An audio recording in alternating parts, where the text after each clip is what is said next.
Restons toujours avec le sport. L'équipe senior dames de handball de Guinée qui était en France, plus précisément sur les installations sportives du terrain d'handball de Brest en vue de mieux préparer les phases finales de la 23e édition de la Coupe d'Afrique destination dames de handball prévue au Congo-Brazzaville.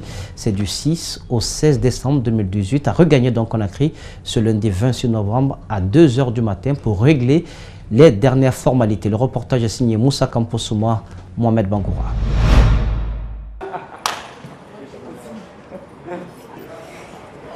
Objectif de ce retour à Conakry, rencontrer les autorités sportives du pays afin de régler les dernières formalités avant leur voyage au Congo-Brazzaville. Dans l'agenda de l'équipe dames de handball, il y aura la traditionnelle remise du drapeau à la délégation sportive guinéenne par le président de la République ou par le Premier ministre avant de s'envoler au Congo-Brazzaville. En rappel, 10 équipes réparties en 2 poules prennent part à cette compétition continentale qui démarre à partir du 6 pour s'achever au 16 décembre à Brazzaville. Poule A, Tiduzi, Cameroun, Côte d'Ivoire, Sénégal, Algérie. Poule B, Angola, championne en titre, Congo, pays hôte, RD Congo, Guinée et Maroc. La première séance d'entraînement a eu lieu ce lundi dans la salle de gymnase de la Fédération guinéenne de handball, 6 au stade du 28 septembre. Le technicien français du Silien handball féminin souhaite faire une bonne prestation à Brazzaville. On s'est préparé donc avec les binationales pendant 6 jours. On a pu mettre un petit peu à niveau tout le monde sur l'aspect physique et médical pour rentrer progressivement, je dirais, dans la préparation,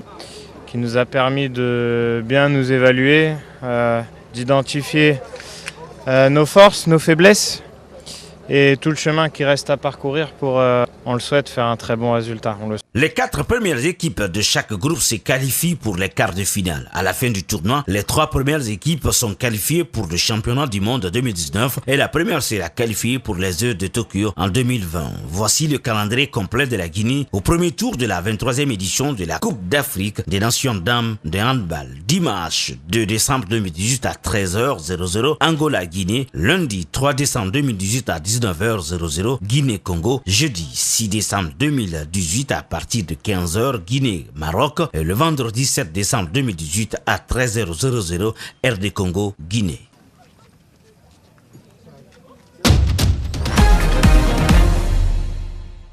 Du sport toujours, mais cette fois avec le football. Nous avions parlé du cas de Bonassar, ce joueur d'origine guinéenne et sénégalaise qui a choisi de jouer pour son pays de naissance, la France.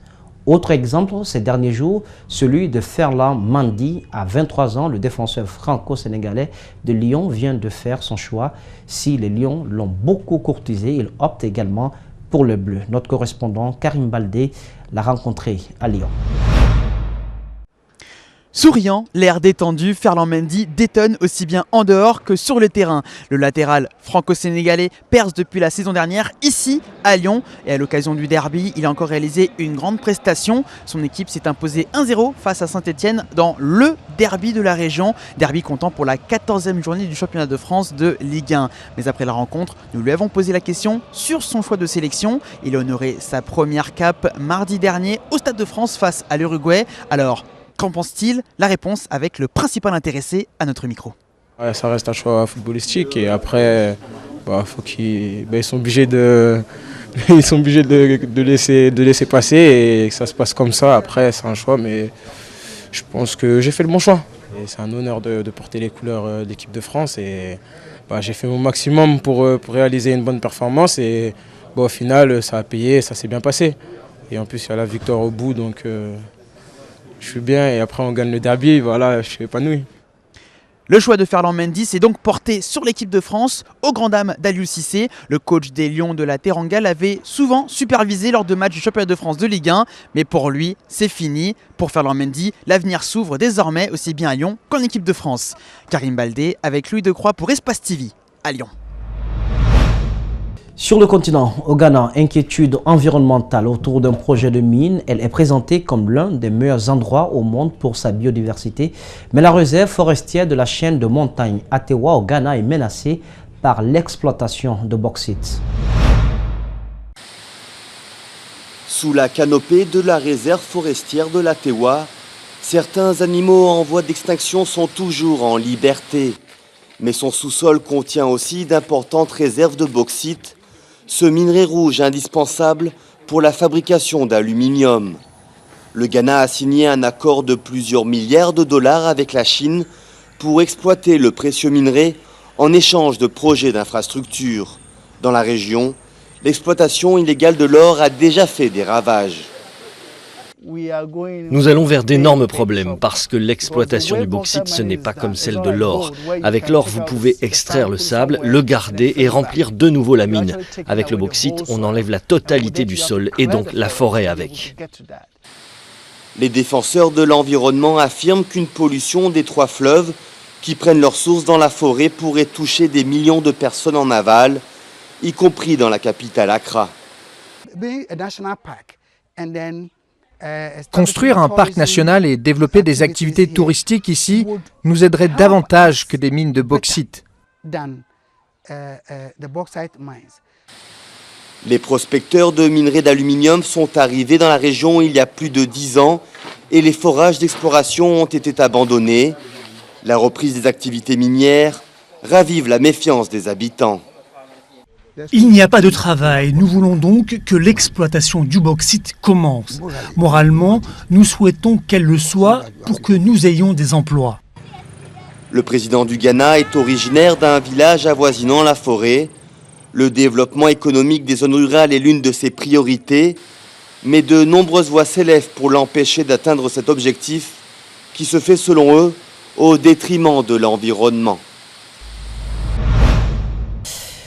Sébastien Chadeau a entamé il y a une semaine un voyage au Sahel pour tenter d'intercéder en faveur de la libération de sa mère humanitaire française détenue au Mali depuis 2 ans. Pour lui, l'État français ne fait pas assez.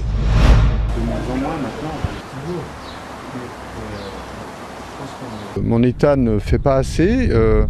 Il nous fait savoir que tous les moyens sont mobilisés, mais on n'a pas d'explication et on n'a pas de concret. Donc tous les moyens sont mobilisés, oui, c'est-à-dire que l'État français fait des recherches, essaye de localiser ma mère, essaye de déterminer avec précision qui détient ma mère, qui est responsable de son sort, qui est notre interlocuteur, mais tout ça ne suffit pas.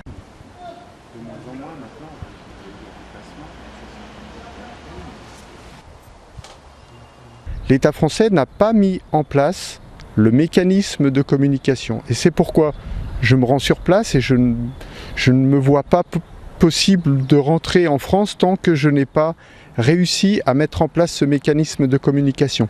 Tous les Français et le président et même les gens qui sont en face de nous, les djihadistes, personne ne veut qu'elle meure. Donc on doit maintenant prendre la mesure de l'urgence et trouver une solution rapide.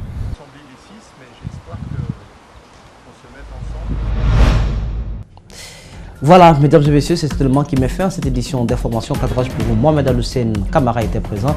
La régie Mafata Sano, le tout sous la supervision technique d'Ali Kaba de Francisque. L'info, c'est aussi sur www.espacetv.info. Passez une agréable suite de programme sur Espace TV. Regardons mieux.